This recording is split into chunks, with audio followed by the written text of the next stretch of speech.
Happy New Year. I'm delighted and honored to have Todd Green, pediatric allergist at Children's Hospital of Pittsburgh of UPMC and president of the Pennsylvania Allergy and Asthma Association here with us today. This webinar is offered by Kids With Food Allergies as part of its Education Outreach Program. I'm Linda Mitchell, Vice President at the Asthma and Allergy Foundation of America, or AFA, and I have the privilege of being your moderator today. Guest presenters for all of our webinars are doing so as volunteers without compensation. On behalf of AFA and KFA, I'm very grateful for Dr. Green to donate his time to be here with us today to discuss this interesting and important topic. I have a few housekeeping details to run through before we get started, and I'll try to be brief. First of all, today's webinar is made possible through a sponsorship by Mylan Specialty. We rely on donors and corporate partners like Mylan Specialty for the financial support that enables us to develop education programs for families. Next, please remember that this webinar is of a general nature only and is not medical or legal advice. You need to consult your own physician for any medical advice you seek with regard to food allergies or any other medical conditions. Today's webinar will be recorded, and we'll be sending you a link to the recording in a few days. And later in today's webinar, we will stop to give away some wonderful gifts from our corporate supporters, Enjoy Life Foods, Vermont Nut Free, and Gerb Seeds and Fruit. The recipients of these gifts will be picked randomly from those in attendance today later in the webinar. And when we end the webinar, you will see a survey.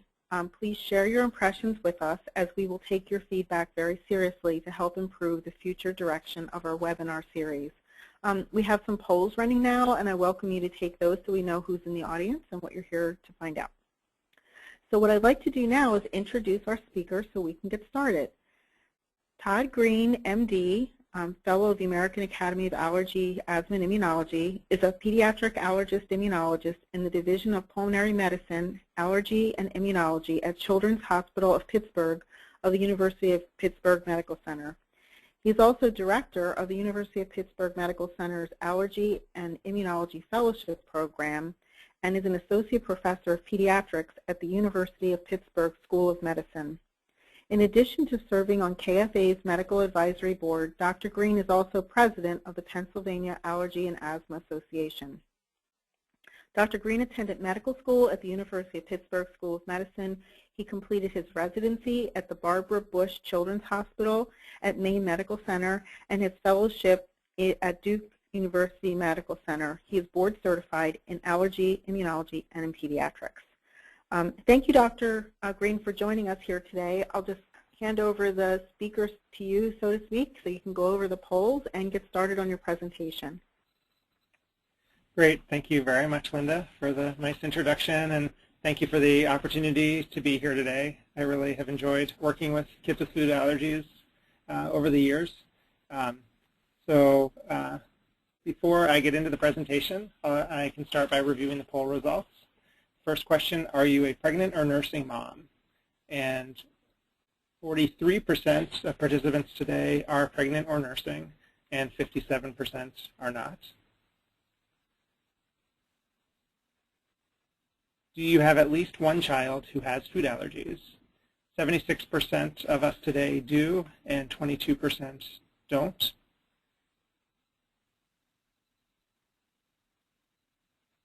Do you yourself have any allergies? 41% do, 52% don't, and 7% don't know.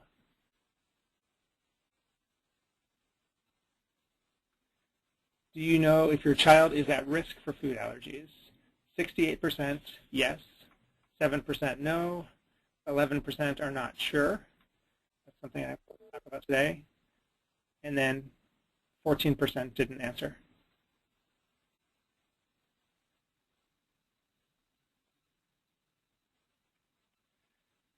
So is that it for the poll questions? I can go into the talk. That's it for the poll questions. Melanie, we're still seeing your opening screen rather than the slides.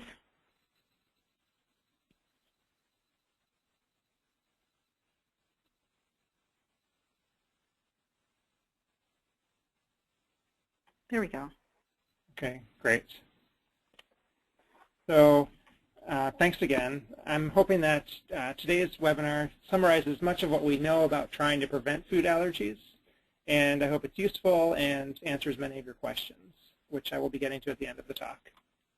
So as most of you undoubtedly know, our current standard of care for food allergies involves avoiding the food allergen in question and then being prepared to manage accidental ingestion reactions.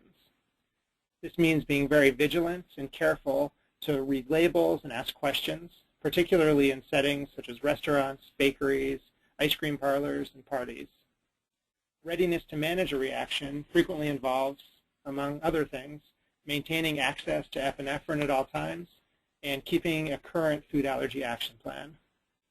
These approaches are good and keep most food allergic individuals safe most of the time, but accidental ingestions are common.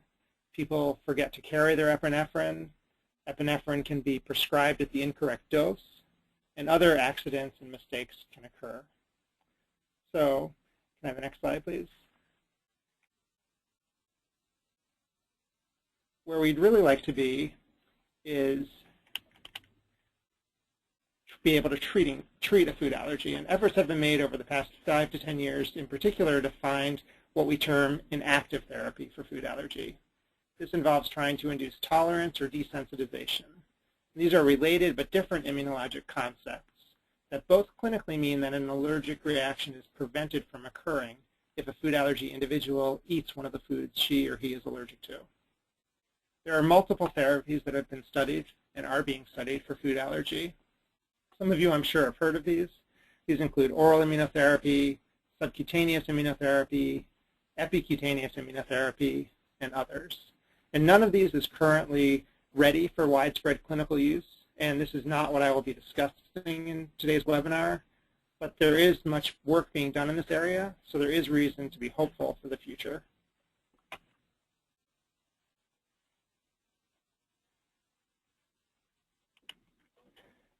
So these potential treatments are exciting, and they're reason for optimism. But what if we could go one step further and do something so that a child never became allergic in the first place?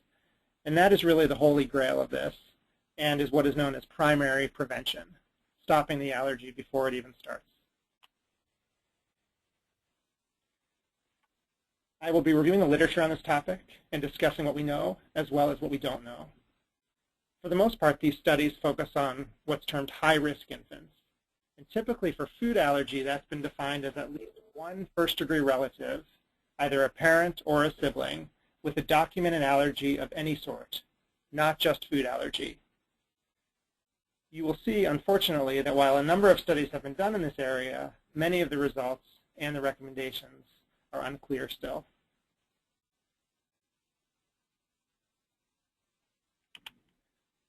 These studies also raise a number of questions that have not been fully answered. For example, are all high-risk infants the same? One first-degree relative with any allergy places an infant at increased risk for food allergy, but is having one parent with seasonal allergies really the same as having two parents and siblings with food allergies, severe asthma, and eczema? One might think that the way we approach the second case should be different than the first, but our studies have not been clear about this.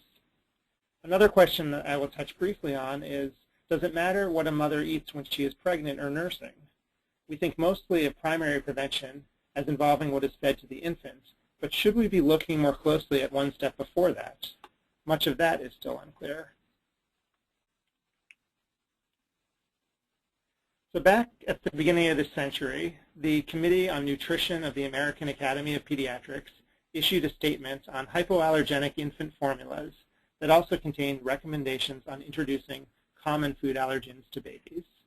And many of you, I'm sure, have heard of these recommendations, and some pediatricians are still issuing these in their offices.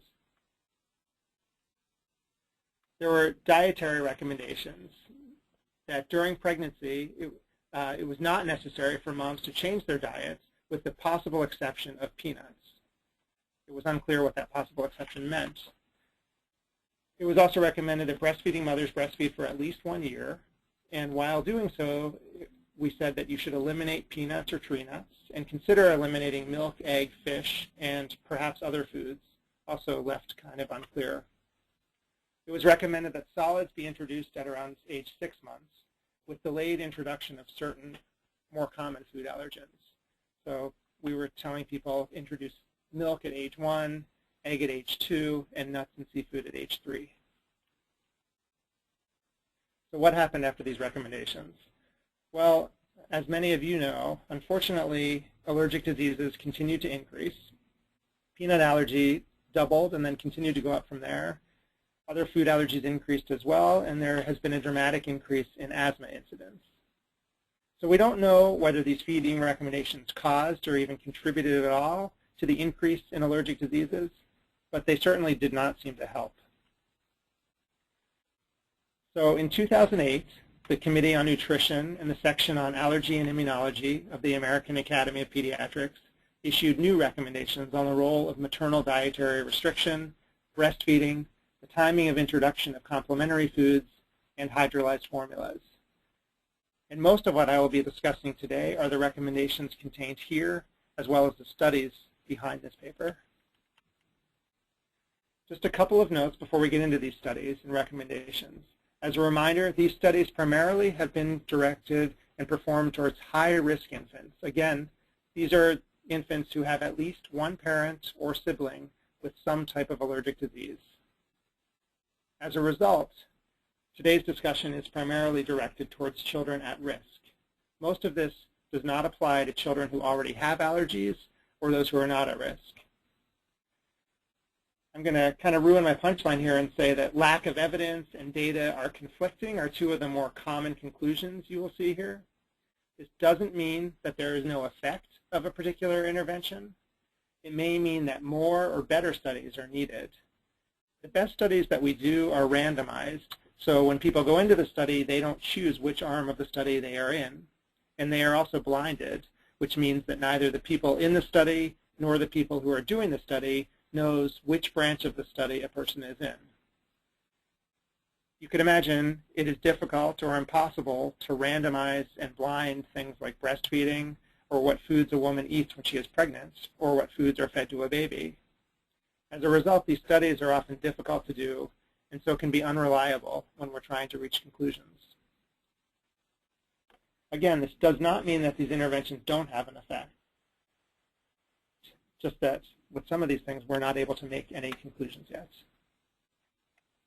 And finally, as a reminder, my talk will focus on breastfeeding as it relates to allergies in children, but there are many reasons that breastfeeding is beneficial beyond any potential allergic benefits. So when we think about primary prevention, there are different points where it is possible to intervene in a baby's life. And so one of the first questions starts at the point of pregnancy. Does it matter what a mother eats while she is pregnant or breastfeeding? Studies generally have not shown a role for maternal exclusion diets during pregnancy or lactation in preventing allergic diseases in children. This is particularly true with cow's milk and egg avoidance. There are some conflicting results with peanut especially, and so we may be changing these recommendations in the coming years. But for the most part, we don't know enough to tell you that you should avoid certain foods while pregnant or while nursing. And that avoidance would make a difference in the allergic outcome of your children. These studies primarily focus on whether children develop atopic dermatitis, also known as eczema, asthma, and food allergy.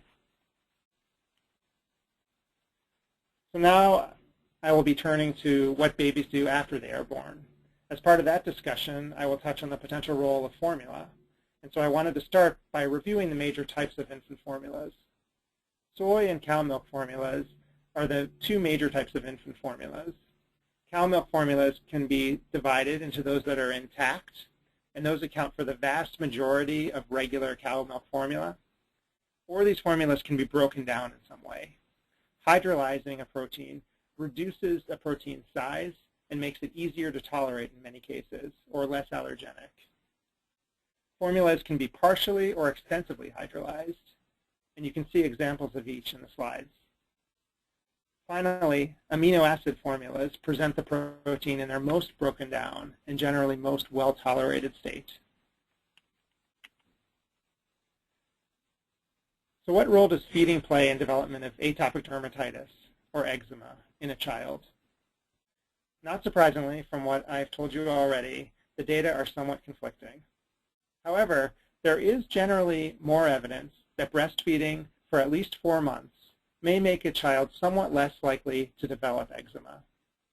Please note, again, this only is among high-risk children and only involves comparing breast milk with regular formula, not with the hydrolyzed formulas. For those children who are not breastfed, supplementing with hydrolyzed formula does appear to be better than a standard formula and may be slightly more protective in terms of development of eczema in the children. Turning to asthma, the studies are even more conflicting. The weight of the evidence, though, does seem to indicate that exclusive breastfeeding decreases wheezing episodes in children under 4 years of age. These are children who typically wheeze primarily with illnesses, so they may be less likely to have as many wheezing episodes if they exclusively breastfeed. After age 6, this beneficial effect seems to go away. Food allergies are what brought most of you to this webinar. And we know that proteins that a mother eats are found in breast milk. The amount that's transmitted and the timing of the transmission are highly variable. And so generally it's unlikely, although not impossible, for a food that a woman eats to cause an allergic reaction through transmission through breast milk to their child. Again, this is not impossible. It definitely does occur, but for the most part, altering a mother's diet while she's breastfeeding is not always necessary. There is some support for a protective role of breastfeeding for at least 4 months in development of cow's milk allergy among high-risk infants.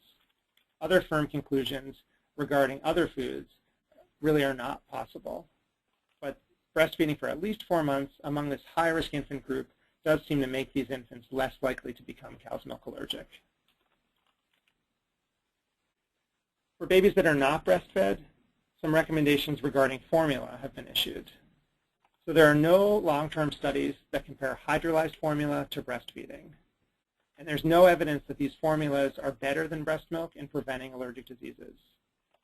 There is some evidence that either a partially hydrolyzed or an extensively hydrolyzed formula is somewhat better than just an intact cow milk formula in reducing allergic diseases, especially atopic dermatitis and milk allergy. Again, this is among high-risk infants. Extensively hydrolyzed formulas may be more effective than partially hydrolyzed ones, although these are more expensive, and the potential benefit is not clear enough to justify going to that expense in most cases. Partially hydrolyzed formulas are not recommended in infants who are already allergic to cow's milk. These contain protein pieces that are big enough to cause a reaction. And so most of what I've said on the slide already concerns those infants who are not cow's milk allergic. But if you have a baby who's cow's milk allergic, the partially hydrolyzed formula probably is not going to be a good option.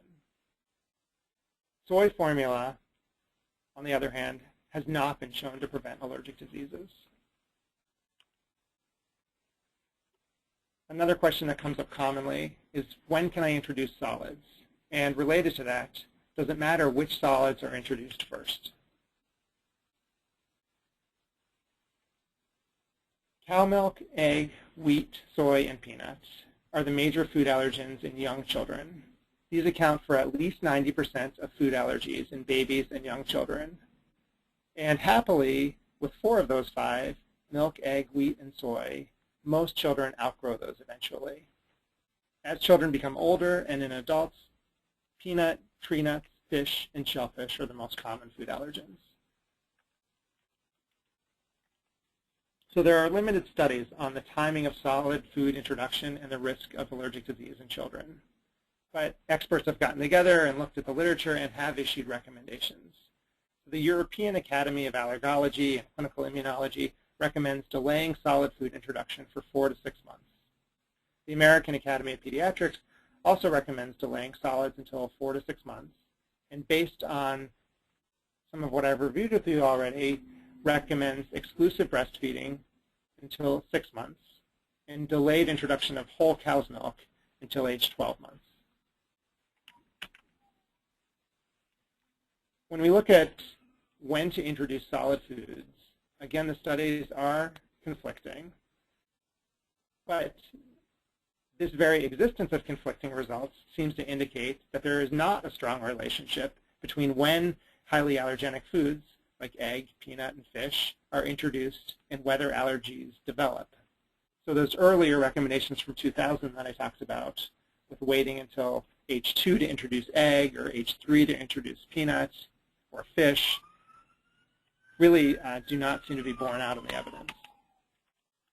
So in other words, there's no need to delay egg, peanut, or fish beyond 4 to 6 months of age.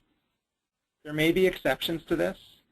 So for instance, having an older sibling with peanut allergy places the baby at increased risk for having peanut allergy. The risk to that baby is about 7%, which still means that there is a large chance that baby is not peanut allergic, but the risk is greater than the general population, which is more in the 1 to 2% range probably. Again, when I'm talking about peanut, I mean peanut butter, not peanuts, which can be a choking hazard for young children. But in general, the older recommendation of waiting until age 3 for those foods does not need to be followed anymore. It is possible even that delaying these common food allergens may increase the risk of allergies to these, and there are ongoing studies to look at this. We do need more studies, particularly to examine whether there's any impact of the diet during infancy on what happens to children after age 4 or in adults. We really just don't know much about that at this point. So I said there's no need to wait beyond age 4 to 6 months for the most common food allergens. However, the first solids probably shouldn't be the most common food allergens. And this is more sort of just a common sense approach. We still recommend starting with the more traditional foods that babies introduce, such as rice or oat cereal, vegetables, such as sweet potato, squash, carrot, or green vegetables, or fruits like apples, pears, and bananas. We still recommend going slowly with introducing new foods, doing one food at a time, waiting 3 to 5 days between foods, so that if a problem develops, it can be more clear which food was associated with the symptoms. And for the more common food allergens, egg and peanut and fish especially, we recommend generally introducing these at home and when babies are healthy and can be observed closely. So I will address some of the more common questions. Sometimes these questions get very detailed, and sometimes it can be helpful to see an allergist immunologist. And I just wanted to review some basics behind what we do, what our training is, and what you can expect from a visit with an allergist. So an allergist immunologist is a physician who has completed an undergraduate degree, typically in a 4-year period, medical school, which is typically 4 years, and then residency, which is 3 to 4 years of training in pediatrics or internal medicine or both. These physicians then go on to do fellowship training, which typically is at least 2 years, sometimes 3 or more years in allergy and immunology. And at that point, these physicians are eligible to take the certifying exam that's issued by the American Board of Allergy and Immunology. It's issued once a year, and then you can become a board-certified allergist immunologist. So when should you try to see one of us? If you or your child has had a suspected food allergic reaction, and I know this is not news to most of you on this call, but a suspected food allergic reaction generally is pretty apparent. So these reactions are quick. They happen rapidly or immediately after ingestion of a food, and they are very reproducible. So they should occur with every ingestion of the food in a sufficient quantity. They most frequently involve skin signs or symptoms, rashes or hives, but can also involve gastrointestinal ones, most commonly forceful, immediate vomiting, or respiratory ones, even sneezing or coughing or wheezing. Eczema or atopic dermatitis can be a reason to see an allergist, especially if this is being treated aggressively and well by your primary care physician and you just can't get it under control. Seeing a specialist can be helpful. We also take care of children with asthma, hives. We see babies who are born to either parents or have older siblings with food allergies, and we can help with evaluating those kids. and other conditions as well. There's a lot of myths and lore around allergy testing. We often have to talk people down about their fear of allergy testing when they come to see us. We do what's known as skin prick testing, which involves taking a very small amount of whatever we're testing for and just puncturing the very top layer of the skin with something that looks kind of like a toothpick, and then we get a result in 15 minutes. We see whether the person is what we call sensitized to the food. We can do a similar assessment with blood testing. Those results take a few days or up to a week to come back, but they also detect what we call sensitization. So both of these tests tell you whether you have these allergic proteins that are directed towards either a food or an environmental allergen like dust mite or cat or tree pollen. Both types of testing are good, especially if the test is negative, but neither one of these tests is perfect, and nothing is more important than the history of what happens when a person eats a particular food. So these tests have what we call false positives, where somebody can be sensitized or have a positive test, but not really be clinically allergic. So nothing may happen when the child eats that food. And so physicians and parents alike need to be very careful when selecting which foods to test for, as well as when interpreting these tests. So I'll turn now to my final thoughts before I get into the questions, which are that we still have much to learn about this. There are some things we have seen that seem to be associated with protective effect, particularly with eczema, with reduced wheezing during the first 4 years of life, and reduced cow's milk allergy as well.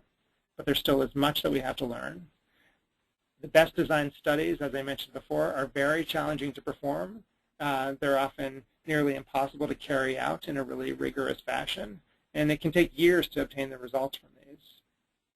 The final thing I want to leave you with just is that it is not your fault if you have a child with food allergy. So we have issued these recommendations in the past based on what we think is helpful. There's a lot that we don't know. Genetics is a very strong part of whether somebody becomes allergic or not, but until we are at the point of being able to choose our parents, there's not much we can do about that. And we just don't know enough about what a mom should eat when she's pregnant or while nursing, or when and how to feed foods to babies for parents to feel like there was something that they did or didn't do that caused their child to become allergic. And so I really just want to stress that at the end, that while there are a few things we think that are helpful, there's a lot we just don't understand. And there's enough guilt involved with being a parent to begin with that you can remove this one from your guilt list. So these are some references at the end on the next slide that may be helpful for you to look at if you're interested in learning more. And then I will turn to some of the questions that were submitted. So this is a question we get a lot. When is the earliest a baby can be allergy tested? My favorite answer to this was given by one of my mentors when I was a fellow, which was she used to say she had never tested a baby in the delivery room, but that would be the earliest. So obviously we are not testing babies in the delivery room, but there is no minimum age. So if a child seems to be allergic to a food, that child can be tested no matter the age. Sometimes people hear or are told that you need to be age 3 or 4 to do allergy testing. I think part of the confusion with that is that with environmental, particularly outdoor allergens, like tree pollen or grass pollen, you need to live through typically 3 of these seasons before your body has seen enough to become allergic. And so we often will hold off on the outdoor allergen testing until later, but foods children can be allergic to early on, and the testing can be positive very early on. And definitely by age 1, we see positive testing to other indoor allergens like dust mite and cat and dog. So I can turn to the next question. I am a parent of a child with food allergies, and I am pregnant. I want to know what I should do to avoid the second baby from developing the same allergies that my first one has. I hope that I've gotten to some of this in the talk. So we do think that breastfeeding for at least 4 months seems to be helpful in reducing the risk of cow's milk allergy in particular. It probably has some benefit in reducing wheezing episodes, especially in children who wheeze with illnesses, and it may have some benefit for reducing eczema as well. Unfortunately, I don't have much that I can tell you beyond that to try to prevent the allergies. I will tell you, if your older child, if your first child has peanut allergy, I would talk to your allergist about considering testing of your baby before you introduce peanut to your baby because of that increased risk. But other than that, there's really, unfortunately, not a lot we can do, and I'm sure, I know all allergists, and maybe some of you on this call have had the scenario where the first child becomes allergic, and so the exact opposite thing is done with the second child, and sometimes that second child is still allergic. And if it were a matter of being able to tell you something that specific to prevent the allergy, we would be telling everybody to do that. So I'm sorry that we don't have a great answer to that right now. So I can turn to the next question. I have 5 children with food allergies. One of my sons is 1 year old and has a nut allergy. Will he outgrow it? That's a good question. I can tell you the statistics are about 20% of children with peanut allergy outgrow it. I'm not sure if this is peanut or tree nut in the question. Lower, maybe about 10% of children with tree nut allergy seem to outgrow that on their own. Many allergists will repeat testing periodically, every 1 to 2 years, to monitor to see whether the test results indicate that the child may be outgrowing it and whether a food challenge may be possible. So that it's not 0, it's not a high number, and hopefully the studies that are ongoing right now will take us to the point where we can help more kids outgrow it. Turn to the next question. I have 2 kids. The older son has eczema. The younger son, 14 months old, has severe allergies, milk, oat, and egg. I am mostly concerned with and wanting to know about introducing foods to my son who has confirmed allergies. So this is a question that comes up a lot as well.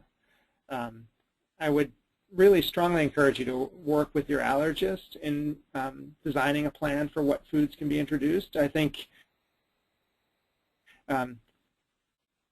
you should know that most people who have food allergies have 1 or a few allergies, and so I would try to be somewhat hopeful that you will be able to find many foods that your younger son will tolerate.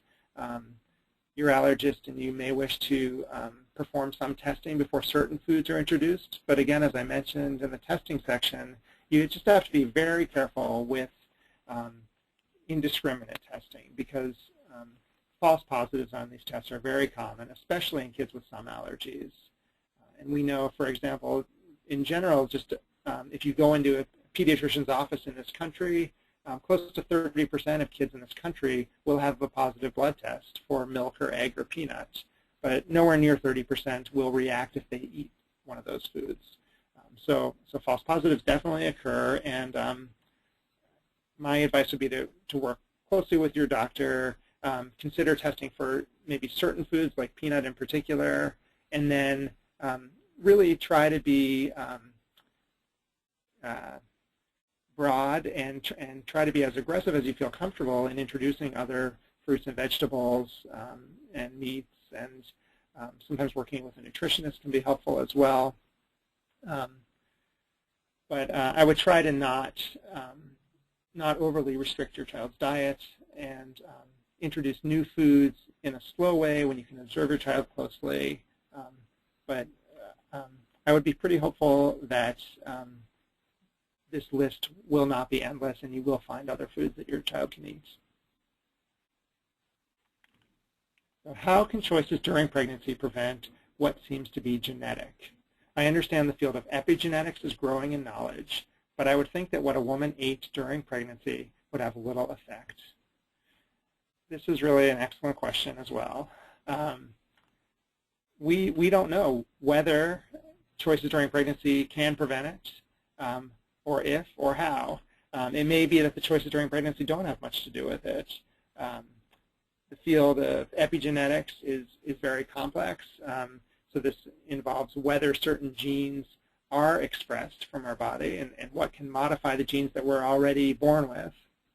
And it may be that certain dietary factors are involved. I think most people agree that there is a strong genetic component to allergies, and we think this because of the strong family history component. However, the fact that allergies have risen so dramatically in a relatively short period of time, which really is faster than the gene pool can change, makes us think that there are environmental effects. And some of that could be what a woman eats during pregnancy. We don't know enough to say what that is, and we may find out that it doesn't have anything to do with it, but I think we can't really rule it out yet. It's a great question, though. I'm currently breastfeeding and have a child with food allergies. I've been trying to research if I should avoid certain things, and our allergist has not been helpful. I'm sorry to hear that. I mentioned earlier in the talk, we do know that proteins get transmitted through breast milk. These amounts are generally small. The timing is variable, and there are many children with a food allergy who breastfeed, and their mom continues to eat the food that they are allergic to, and the child does not seem to have any problems with it. And so I don't tell those women to cut the food out from their diet. Their nutrition is very important, particularly when breastfeeding, and it doesn't make sense to me to tell a woman to stop eating eggs or peanuts if her child does not seem to be having a problem with those allergens. The story changes if the child is reacting to or seems to be reacting to breastfeeding, or if the child has eczema that's not able to be well controlled. But I'm sorry to hear that you didn't feel like your allergist was helpful, but that would be typically my approach, is looking at what you're eating and what, if any, symptoms you're seeing in your child, and then making a decision based on that. Because I definitely have had patients react to food through breast milk, but that's a minority of cases. And so if you're not seeing a problem, I would try not to worry too much about altering your diet. I can turn to the next one. What about kids with eosinophilic esophagitis? Is there anything we can do to prevent it with our next child? So for those of you who don't know, eosinophilic esophagitis is not a classic IgE-mediated type of food allergy, but it involves a different immune reaction in the esophagus of individuals where there's this type of white blood cell called the eosinophil, which is present in people's blood and present in the GI tract, but usually not in the esophagus with any significant numbers. But in this disease, eosinophils go to the esophagus, and they can cause a lot of problems with swelling. You can get narrowing of the esophagus and strictures, and these patients can have problems with abdominal pain or vomiting, or can get food stuck in their throat. I think, unfortunately, as little as we know about primary prevention of classic food allergy in children, we know, I think, even less about prevention of eosinophilic esophagitis. There definitely seems to be a genetic component to that as well, and there seems to be an increased incidence among children with food allergies. There are some children who have been diagnosed with eosinophilic esophagitis who respond very well to reflux treatment, and that may be a whole different disease entity. So I think with your next child, being careful to watch for reflux symptoms and trying to get those treated if they develop is probably important. But as far as preventing EOE, I really, unfortunately, don't have anything to offer with that. Please address milk protein allergies that go away when the child is about 1 year old. So the term milk protein allergy gets used a lot for a condition that's very common in breastfed kids as well as kids on formula. But it's a little bit different than what we mean typically by like a cow's milk allergy, which also is a reaction to the protein, but this older term milk protein allergy still is used by many physicians. So this is also not a classic type of allergic reaction. It typically involves slightly bloody stools, so diapers will have like streaks of blood in them. or if you test them, they'll test positive for blood. Sometimes these kids will have more looser stools or more frequent stools. Typically, otherwise, they are very happy babies. They don't seem to be reacting to the food with immediate hives or vomiting, and they don't look like a classic food allergy. Many or most of these children will outgrow this by age 1, and virtually all by age 2. It's a different kind of reaction. It relates probably to immaturity of the GI tract that babies have, and just problems with recognizing these foreign proteins. But for the most part, it's a pretty benign condition that does not present a risk for anaphylaxis. Happily, it's outgrown by age 1. Most of the time, regular cow milk allergy is also outgrown, although frequently not, by age 1. But there's sort of a steady decline as children get to be older, and most of them outgrow it eventually. I'm not sure if there are any other more. Oh, here's another. I am currently nursing my second son. My older son has egg, tree nut, peanut, watermelon, cod, and environmental allergies.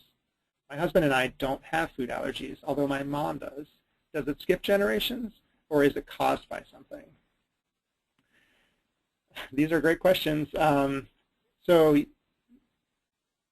any first-degree relative, so if you or your husband has any type of allergy, it doesn't have to be food allergy, but if you have hay fever, if you have tree pollen allergy or grass pollen allergy or cat allergy, that puts your older son at increased risk for food allergy. And hopefully I addressed that point in the talk as well. People sometimes think you inherit specific allergies, and it usually does not work that way. Your second son would be at increased risk based on the sibling with food allergies, even if you or your husband don't have any type of allergy. There's a lot we don't understand about the genetics of this, but for the most part, it's the first generations that have been most strongly linked. And so we don't see something like skipping generations commonly, but it may be that you or your husband has milder environmental allergies that maybe have not even been much of an issue for you.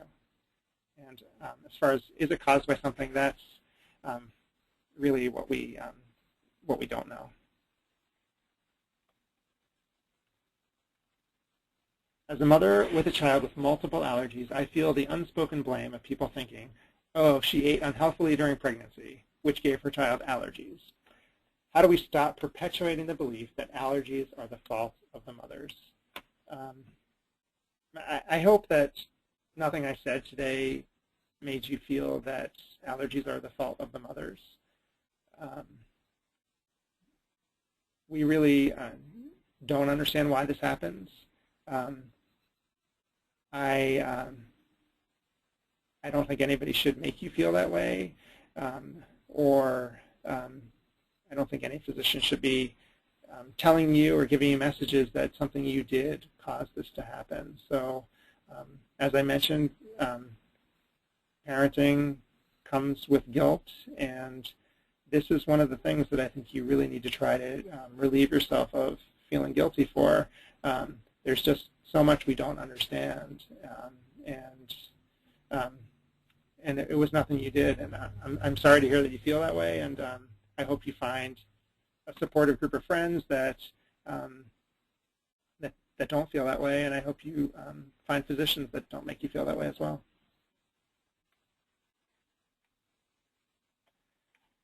My 4-year-old son has an anaphylactic allergy to peanuts. He outgrew tree nuts. Now I am scared to death to introduce tree nuts and peanuts to his 2-year-old sister. Any advice on how to do this? Timing? So this is a very common scenario. I'm assuming that your 2-year-old daughter has not been tested, and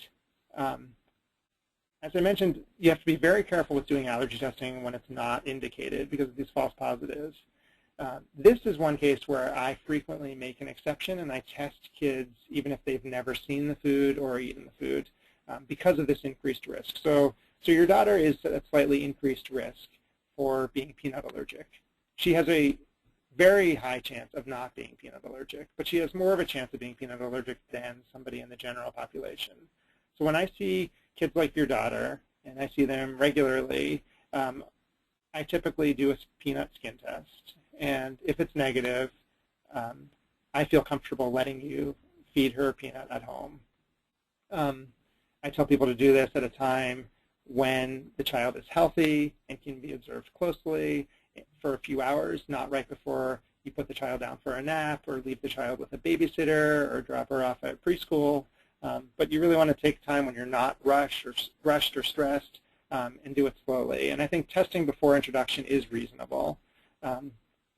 It's another issue of whether you want to even try it in your house, because often when the first child is allergic, peanut leaves the house and no one else is ever going to eat it in the house. But his sister probably won't want to go through her whole life avoiding peanut because of her older brother. And so at some point you will want to know whether she's allergic, or she will want to know. And I think testing is reasonable. And then if the test is encouraging, I would encourage you to try to introduce it in some form if you're comfortable with doing this. There's a little bit of evidence that earlier introduction may be better. And so I guess I would, even if you aren't planning to have peanut butter as a staple at your house, I think if you can figure out a way to get it to her, that's probably a good thing. But I think testing is reasonable before she eats it. Why do the recommendations keep changing? We delayed solids and exclusively breastfed, and my child still got food allergies. So I think the recommendations keep changing exactly because of scenarios like this. So those recommendations from 2000 did not seem to put a stop to food allergies, and in fact, they kind of continue to increase. There are multiple studies that have been done and more that are ongoing, and as those studies are put together and analyzed, and we can try to figure out, can we make any conclusions from these different studies done sometimes in different countries and with different methods. Sometimes we are able to put all the evidence together and say the weight of this evidence really seems to be in favor. Breastfeeding for 4 months seems to be helpful in some conditions. But sometimes we put all these studies together and we say this data is all over the place and we just can't make any firm conclusions. And so then I think what we need to be responsible and do is issue new statements and new recommendations and say what we told you before does not seem to be borne out. And so I hope we are doing the responsible thing by changing the recommendations. And my sense is that with the newest recommendations, we have tried to acknowledge the uncertainty with some of this and not be as flat-footed or as strong with coming down with hard and fast rules that are going to make people feel like they did something wrong if their child becomes allergic because they didn't follow the rules. So unfortunately, we see this exact scenario, and that's why we changed the recommendations. Well, that is the last pre-submitted question that we've received, and so I've been screening the questions, and we've gotten, oh my gosh, we've probably gotten more than 100 of them, so that's in addition to what we've had on these slides. But one of the themes that kept recurring, if you would be able to address it, is the use of antibiotics at the time of delivery, probiotics during pregnancy, and the gut flora issue, which there's been a lot of talk about, and how that has any or not implications with regard to developing food allergy. Right. Yeah, so all of that's kind of related, right, to the bacteria that are in our gut, which is receiving lots of attention in all areas of medicine right now, and understandably so. So I think we are recognizing more and more that these microorganisms that live in our bodies, and there are more of their cells than there are human cells by a large margin. in our bodies, and the interactions that we have with those microorganisms can lead to certain diseases and may have some role in whether people become allergic. And so it's possible that getting antibiotics during pregnancy or around the time of delivery, or if babies get antibiotics when they're little, that can have some role in changing the gut flora in particular, which could cause you to get food allergies. And I think really the most accurate and kind of most reasonable thing to say right now is that there's a lot of reason to think that this is important, but we don't know enough yet to make any firm recommendations. And as far as probiotics, there have been some encouraging studies.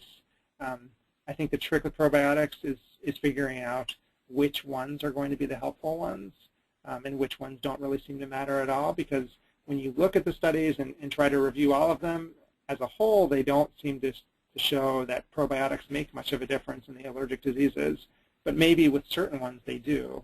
And to me, it just seems very reasonable that these may matter, and these antibiotic exposures, which in some studies do seem to show a relationship to whether kids get allergies, that could happen.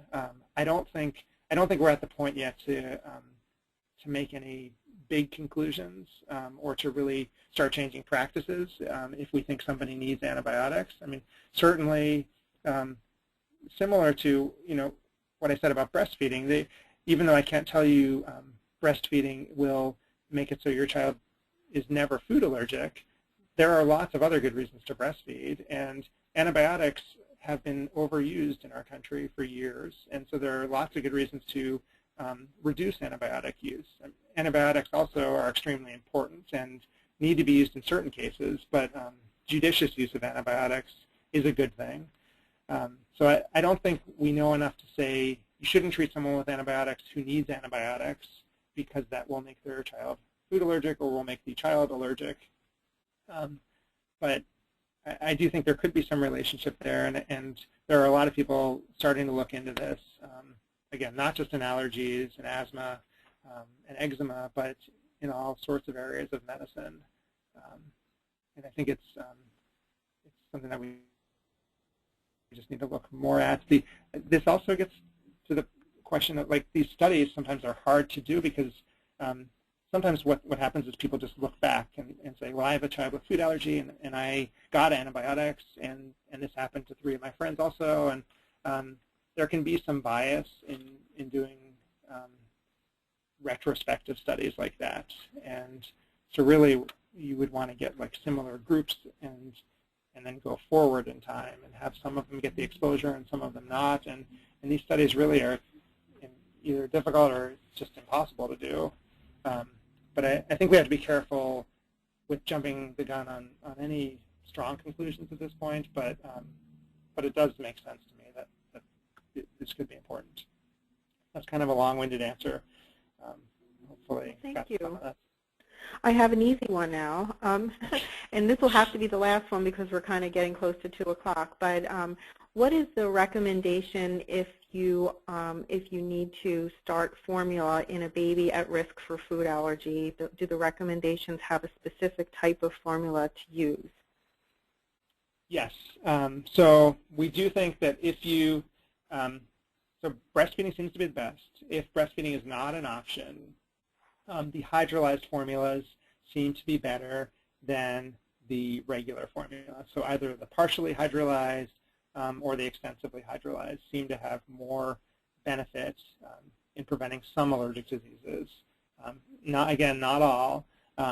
And there may be some increased benefit for the extensively hydrolyzed formulas, but it's not clear enough at this point to justify the increased expense of those.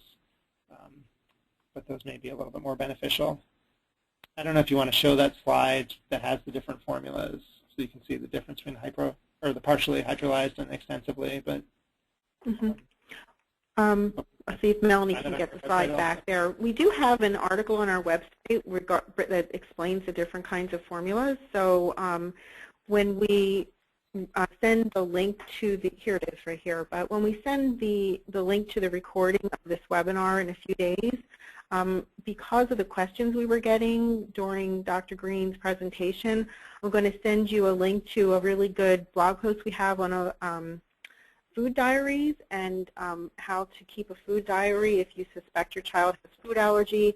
We had a lot of questions come in regarding diagnostic testing, and we have an excellent webinar regarding diagnostic testing by Dr. Dave Stukas, and also a really good diagnostic testing blog post that goes through all of the issues with regard to the accuracy and or not of diagnostic testing. So I think those kind of things are certainly to be helpful to all of you to follow up.